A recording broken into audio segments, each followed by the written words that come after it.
بسم اللہ الرحمن الرحیم۔ راتوں کو اللہ کے لیے جاگنے والوں کا جنت میں بے حساب داخلہ۔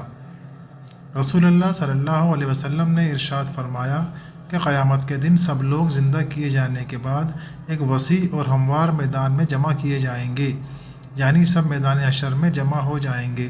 پھر اللہ کا منادی پکارے گا کہ کہاں ہیں وہ بندے جن کے پہلو راتوں کو بستروں سے الگ رہتے تھے، یعنی اپنے بستر چھوڑ کر وہ راتوں کو تہجد پڑھتے تھے۔ بس وہ اس پکار پر کھڑے ہو جائیں گے اور ان کی تعداد زیادہ نہ ہوگی۔ پھر وہ اللہ کے حکم سے بغیر حساب کتاب کے جنت میں چلے جائیں گے۔ اس کے بعد باقی تمام لوگوں کے لیے حکم ہوگا کہ وہ حساب کتاب کے لیے حاضر ہوں۔